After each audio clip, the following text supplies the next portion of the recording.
A saludar ahora a don Ricardo Valdés, ex viceministro de Seguridad Pública y además director ejecutivo de CHS Alternativo. Es una institución que lucha contra la trata de personas. ¿Cómo está, señor Valdés? Bienvenido a la Rotativa del Aire. ¿Qué tal? Muy buenos días, Carlos Model. Buenos días. Gracias. Bueno, a usted gracias por la respuesta. Bueno, a ver, ¿es cierto esto? La policía se ha visto superada por la delincuencia, por los actos de corrupción. ¿Es pertinente que el ministro diga esto públicamente, tomando en cuenta cómo se puede sentir la policía desde el punto de vista moral, que lucha? No todos son malos, evidentemente, pero hay gente sacrificada en la policía que lucha contra la delincuencia, pero a veces las capacidades y los recursos no son suficientes. A ver, yo debo entender que lo que ha hecho el primer ministro es presentarnos el diagnóstico de lo que él entiende como los problemas de la inseguridad ciudadana en el país, ¿no? O sea, él ha mencionado que tenemos una policía superada por la delincuencia. Es un mensaje en donde quizás el peso de la decisión está más en el Ejecutivo que en la ciudadanía. Lo segundo, ha mencionado que hay una corrupción que no se puede detener, no se puede controlar a nivel policial. Creo que hay una serie de evidencias al respecto, pero también le corresponde al Ejecutivo establecer justamente la política para poder erradicarla, mitigarla o controlarla. Lo tercero que ha mencionado es que la sociedad civil se encuentra en una posición de no coordinación o ejecución también, pero ello tiene que hacer con los planes y programas que también el Ejecutivo pueda montar. Y por último, ha considerado que el Congreso no está dando las leyes necesarias con respecto a lo que ha propuesto el gobierno, pero el gobierno solamente ha puesto medidas paliativas. Esos son los 4 elementos que ha puesto el Premier como su diagnóstico de la inseguridad. Y justamente sobre eso que quería consultarle, don Ricardo, porque bueno, las Fuerzas Armadas están respaldando, están apoyando a la Policía Nacional, vemos operaciones en la vía pública, pero ¿usted cree que estas medidas, ¿no?, de respaldo está teniendo los resultados esperados o se trata únicamente de cuestiones efectistas? Son cuestiones efectistas, no están teniendo resultado. Estos solamente son paliativos, no se está yendo al fondo del problema de la inseguridad y por lo tanto tenemos un estado de emergencia con una suspensión de derechos de 10 millones de habitantes en Lima y Callao, y que en la práctica vemos que los índices que menciona la policía que han disminuido sin conocer su línea de base son realmente mínimos. Por lo tanto, esto no está teniendo resultado. Y no tiene resultado porque el estado de emergencia no conocemos cuáles han sido los elementos que lo han fundamentado, pero si es que uno no tiene la provisión de inteligencia previa y los planes previos ante el estado de emergencia para justamente operar y aplicarlo, entonces no van a haber resultados, que es lo que está ocurriendo ahora. Señor Valdés, el diagnóstico que hace el primer ministro supongo que responderá a los muchos diagnósticos que ya se han hecho respecto a la inseguridad ciudadana. Años llevamos escuchando diagnósticos, pero no vemos soluciones. Usted ha mencionado que hay temas de fondo que deben ser reestructurados.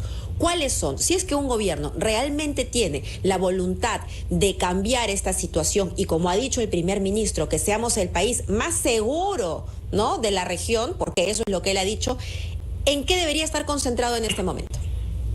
Yo diría 3 cosas. La primera es solucionar las deficiencias de gobernabilidad, es decir, cómo se toman las decisiones. Por lo pronto hay una ausencia de liderazgo por parte de la presidencia del Perú. Hay una ausencia de liderazgo por parte de las instituciones que tienen que hacer con los temas y que obviamente se reúnen en el Consejo Nacional de Seguridad Ciudadana, es decir, cómo coordina el Ministerio Público, el Poder Judicial, la Policía, el Ministerio del Interior y una serie de otras instituciones. No se reúne. Y lo tercero es la miopía por parte de muchos gobiernos locales que, por ejemplo, no aplican el decreto legislativo 1253 que les permite recaudar recursos para la seguridad. Ahí tenemos deficiencias en lo que es la gobernabilidad. El segundo gran elemento son las deficiencias en la institucionalidad. ¿Le parece si hablamos de eso? ¿Le parece si hablamos de eso, que es importantísimo tras escuchar los titulares? ¿Qué cambios deberían haber en la institución? Volvemos con Ricardo Valdés, ex viceministro de Seguridad Pública. Continuamos conversando con Ricardo Valdés, ex viceministro de Seguridad Pública. Habíamos comentado ya las declaraciones del gobierno que admite que la policía ha sido ampliamente superada por la delincuencia, pero que además, para poder revertir esta situación, decía el señor Valdés, había que hallar la gobernabilidad y el liderazgo, pero también cambios en la institución y cambios que, imagino, señor Valdés, no se dan de la noche a la mañana, pero alguien tiene que iniciarlos. ¿Cuáles son esos cambios? Mire, algunos de ellos tienen que hacer con la intromisión, por ejemplo, perjudicial de los intereses políticos en los temas del Ministerio del Interior. Ahí hay que decirlo con toda claridad, el presidente de la República ha sido responsable de ello. Eso, por ejemplo, hemos visto cómo se ha enganchado, eso que denuncia el Premier de la corrupción policial, lo hemos visto cómo se han producido en los últimos meses la compra de ascensos, la compra de rotaciones, etcétera. Entonces ahí tenemos un problema que debe ser comprendido por el propio Ejecutivo. Sin lugar a dudas, más allá de medidas paliativas, que son las que están en el estado de emergencia, 2 personas por moto, etcétera, tienen que establecerse planes y programas con presupuesto, indicadores de cumplimiento y un sistema de monitoreo para velar que estos indicadores realmente se estén cumpliendo en todo el territorio nacional. Eso supone enfrentar 2 temas principales: el delito común y la criminalidad organizada. Y para eso requiere 2 cosas: potenciar la investigación policial a través de la epinquista del delito común, son los departamentos de investigación criminal que están en los distritos, y lo segundo, potenciar la DIVIAC, el departamento de investigación de alta complejidad, que es el que va a enfrentar el crimen organizado.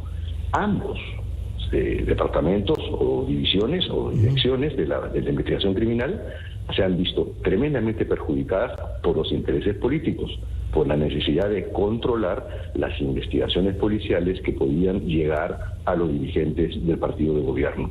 Entonces, hay un mar de fondo que tenemos que entenderlo y que el presidente del Consejo de Ministros no puede ponerse de costado frente a ello.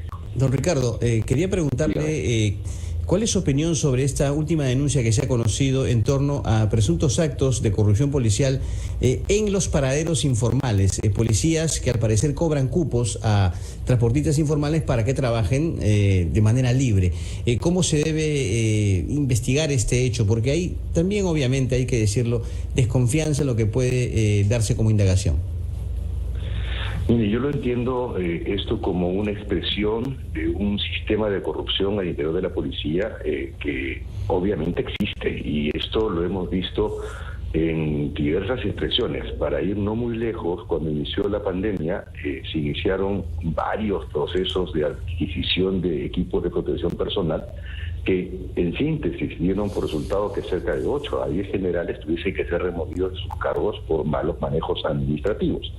Actualmente uno de esos generales ha sido sentenciado a prisión efectiva. Vamos a ver qué pasa con los otros procesos. Luego hemos visto, ya regresando a este último ejemplo de corrupción, de lotización de los paraderos por parte de la policía de tránsito.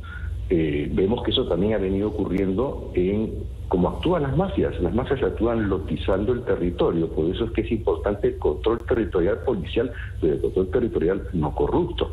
Entonces aquí hemos visto control territorial corrupto, por ejemplo en los temas de trata de personas o también proxenetismo, que hay un control territorial por parte de las mafias. Lo mismo ocurre con el narcotráfico. En paralelo hay un control territorial de la policía que, en lugar de ser beneficioso, de ser digamos legal, han optado algunos de ellos por la ilegalidad.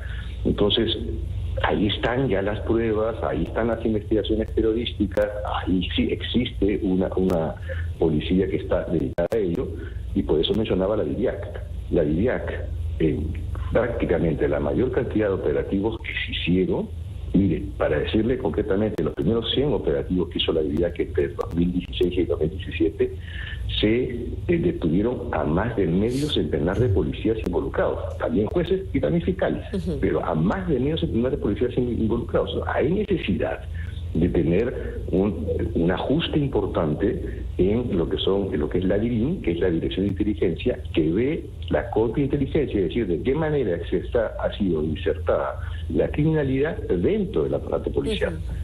Muy bien, señor Valdés, le agradecemos mucho por estos minutos en donde ha dejado claro que si no se atacan ciertos puntos que están relacionados con la gobernabilidad y la institución policial en sí, que aleje a los intereses políticos de la labor a la que tienen que es su objetivo, pues esta situación no va a cambiar por más medidas efectistas que se tomen. Muchísimas gracias. Era Ricardo Valdés, ex viceministro de Seguridad Pública.